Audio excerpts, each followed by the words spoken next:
Hello, beautiful soul. In this video, I want to talk about some values that actually matter. So, in Western culture, in Western society, I think our values have gotten really off track. And the reason is because they are superficial.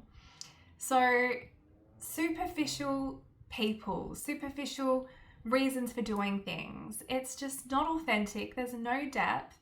I think depending on where you live, it can be more prominent or less prominent. And I certainly live somewhere where it's a very prominent thing. And so the people that I associate with are very alternative thinkers. They're educated. They think in different ways and are not superficial. They're very deep people. However, I did grow up in a place surrounded by superficial people. When I was younger, I didn't have the knowledge or wisdom that I have now. And so in some ways, I was superficial as well and doing things to seek a superficial outcome and superficial things, not realizing that they were just empty, hollow. I wasn't happy and I was just burning myself out for something that actually didn't mean anything at the end of the day. The first value that I wanted to talk about is authenticity above status. So what I mean by that is when we are chasing positions of status or authority, and I was in the corporate world and trying to climb the corporate ladder and getting that job title and moving up, and it was always about getting the next title up. It was always about seeking work opportunities that were going to be a higher up position than the last thing, seeking projects that I could put on my CV that topped the thing before, that were more challenging, that were of a higher value. It just was so empty because it wasn't coming from an authentic place. And that just resulted in complete and utter burnout. I wasn't happy. I realized that these job titles were just empty, and the things that I had to do to actually maintain that level of functioning were basically working my life away, working myself into the ground. Didn't have time or energy for the things that I enjoyed, for nurturing relationships, for going out and doing things. I was just exhausted by the end of the week and in a state of burnout for a couple of years. And that meant not being able to do things I enjoy or cultivate relationships. And so that really woke me up to the fact that this life that I was living, this thing that I was chasing or trying to obtain, was just so inauthentic. And so being authentic, doing the things that we do from a place of genuine authenticity, from a place of purpose, I think has been such a valuable experience, and something that has actually resulted from doing that. It hasn't been a drop in my net worth, or there hasn't been any serious financial implications for me. If anything, I'm more abundant. And now the abundance that flows to me is abundance in a number of ways. It's an abundance of love, of friendships, of good things happening to me. Yes, there is financial abundance as well, but it's abundance in a number of different ways. And so I think authenticity, coming from a place of purpose, is so much more valuable than seeking status or trying to climb any kind of corporate ladder.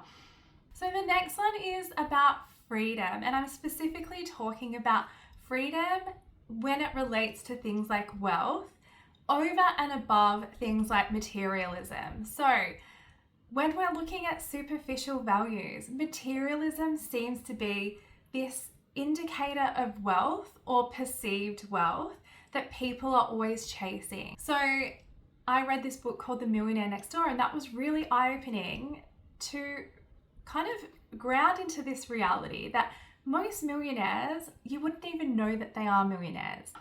They just seem like average people. And the reason that they're millionaires that people don't talk about is that they became millionaires through behavior.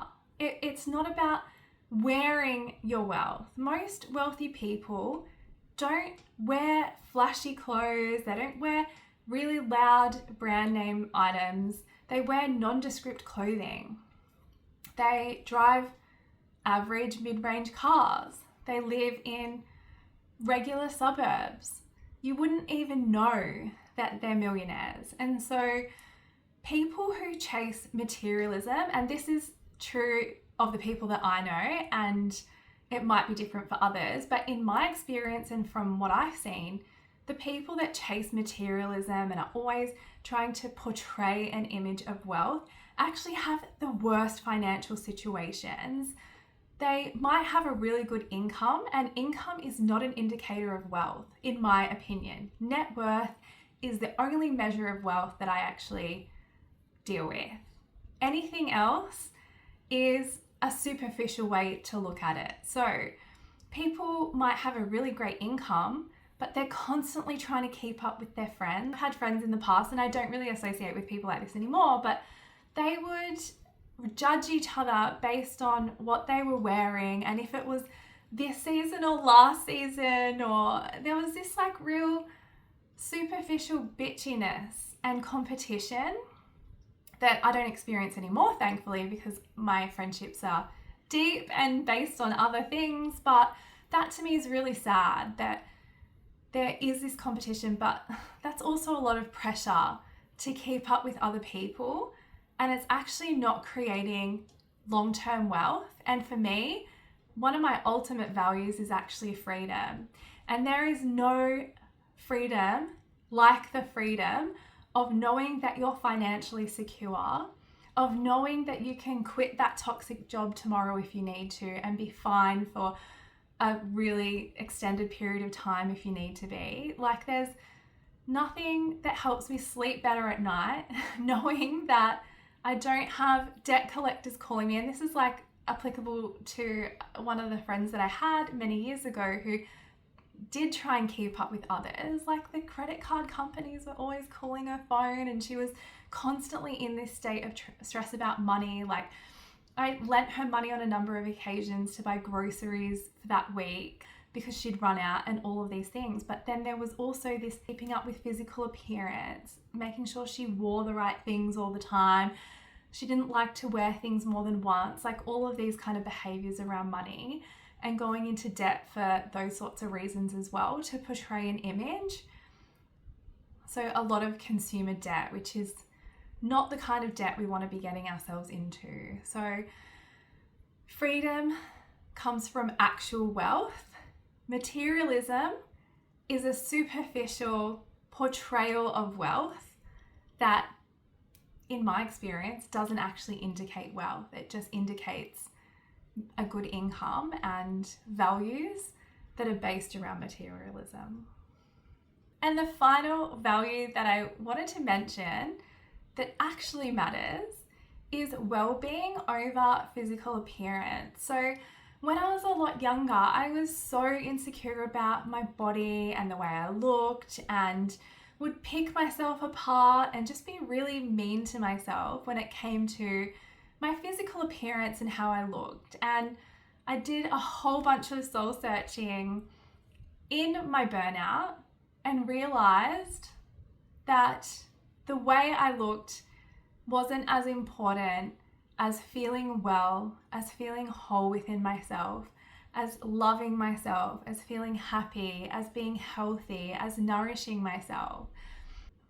And so for me now, investing in physical appearance and things that make me feel good about myself is about that. Like, I'm doing it for myself.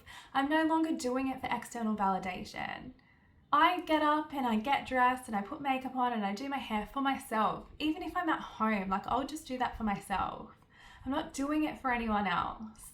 I couldn't care less what other people want me to look like or whether they like the way I look or not. Like, it's really important for me within myself to take pride in my appearance. I do it for me. It makes me feel good. It makes me feel nourished. It's good for my well-being. So that's the reason, as opposed to doing it for external validation. Because what happens when that external validation isn't there? So when I was younger, I would be seeking external validation. I did want people to think, you know, that I was physically attractive or whatever. I didn't have a strong sense of self. And so I got my confidence from external validation. And if for some reason it wasn't there, I would be crushed. I wouldn't feel good. I would feel worthless. I wouldn't feel pretty and all those things. Now, because it's coming from within, because it's all about well-being, I'm like nourishing my body. I'm looking after my body. I'm taking care of it. I appreciate everything it does for me. I want it to look nice. I want it to feel nice. It's coming from a different place altogether. And so people who take care of themselves have like a natural glow. They're full of energy. They're full of vitality. They're navigating the world in that energy, and other people are naturally going to perceive that in a way that gives validation, but we're not needing it anymore. We don't get a sense of self-worth out of it. It's nice, but it's not necessary, and I don't look for it. And to be honest, these days I don't even notice if it's there or not. And so the main points about all these things is that when we do have deeper values like authenticity, and we're doing things from a place of purpose, and we pour our energy into it, we might actually get status from that. That's not the reason we're doing it though. That's just a byproduct. If we're chasing the status first and not going to that deeper layer, it's probably not going to be successful at the end of the day. If we're focusing on long-term wealth, having good habits around finances, knowing that that's going to result in freedom and the ability to buy material things if we want to. And I'm not saying there's anything wrong with that. I think it's absolutely fine to do that. And I indulge in some material things as well, and that makes me feel good. But I'm not going to sacrifice my future for instant gratification and the present and trying to keep up with someone else. So that's the difference. If we're chasing materialism, which is a byproduct of wealth, and we're not doing the habits and the things that we need to do to get us there, it's just going to result in a poor financial outcome. And our physical appearance generally does look better when our focus and our emphasis is on a deeper level of well-being and self-love. And so I really hope that this has put some things into perspective. I love you. Bye.